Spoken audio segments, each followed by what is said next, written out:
My name is Marco Hanna from PhoneDog.com, and this is the Weekly Bone.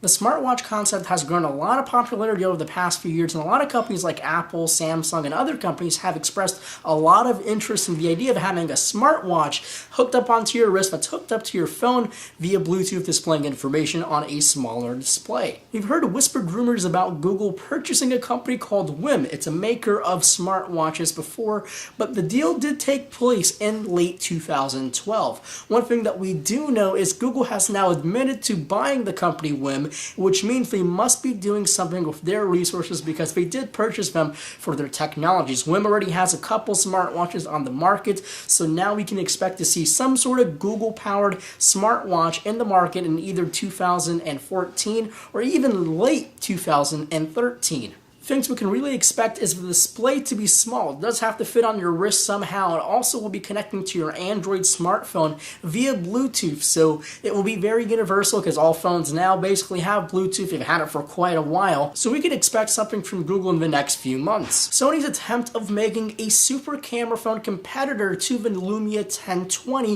is almost here. IFA 2013 is very close by. It's actually this week if you're watching it on the week it was published, but the Sony Xperia X1 is rumored to be here. There's been so many rumors and leaks of this device. It's supposed to have a 20.7 megapixel G lens from Sony's lens camera line. You can also expect to see flagship-like specs on this device. A quad-core processor and 2 gigabytes of RAM will almost be basically put on this phone to handle all that image processing. But you can also expect to see Android 4.3 and Sony's brand new UI for the refresh of 2014. Other rumors have accessories that you can place on the back of a device to extend things like zoom range, focal length, and also angle of the lens. You can see some more wide-angle lens, fisheye lens adapters, and things like that. But it does look like a Sony Cybershot when you place those accessories on the back. IFA 2013 rumors keep on rolling by, and one of the biggest rumors of that whole conference is the Samsung Galaxy Note 3.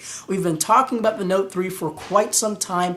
Basically, the rumor started right after the Note 2 came out last year. If you thought a 5.5-inch display is big enough, then you might be disappointed to hear that the Note 3 could come with a 5.68-inch display. It doesn't sound massively bigger than the Note 2, but just the reduction of bezel around the Note 2 could result in the larger display size. The Samsung Note's really becoming a second flagship for Samsung, so you can expect to see world-class specifications in that device. You can see a 2.3 gigahertz quad-core processor. You'll also have an LTE capable one in the US markets. International markets probably have the more leaner and faster processor of the two models. You can also see things like 2.5 gigabytes of RAM. This thing is basically a MacBook Air in a small, compared to the MacBook Air device. Android 4.3 and the latest version of TouchWiz customized for the Samsung Galaxy Note 3 should be all in order for the IFA 2013 event.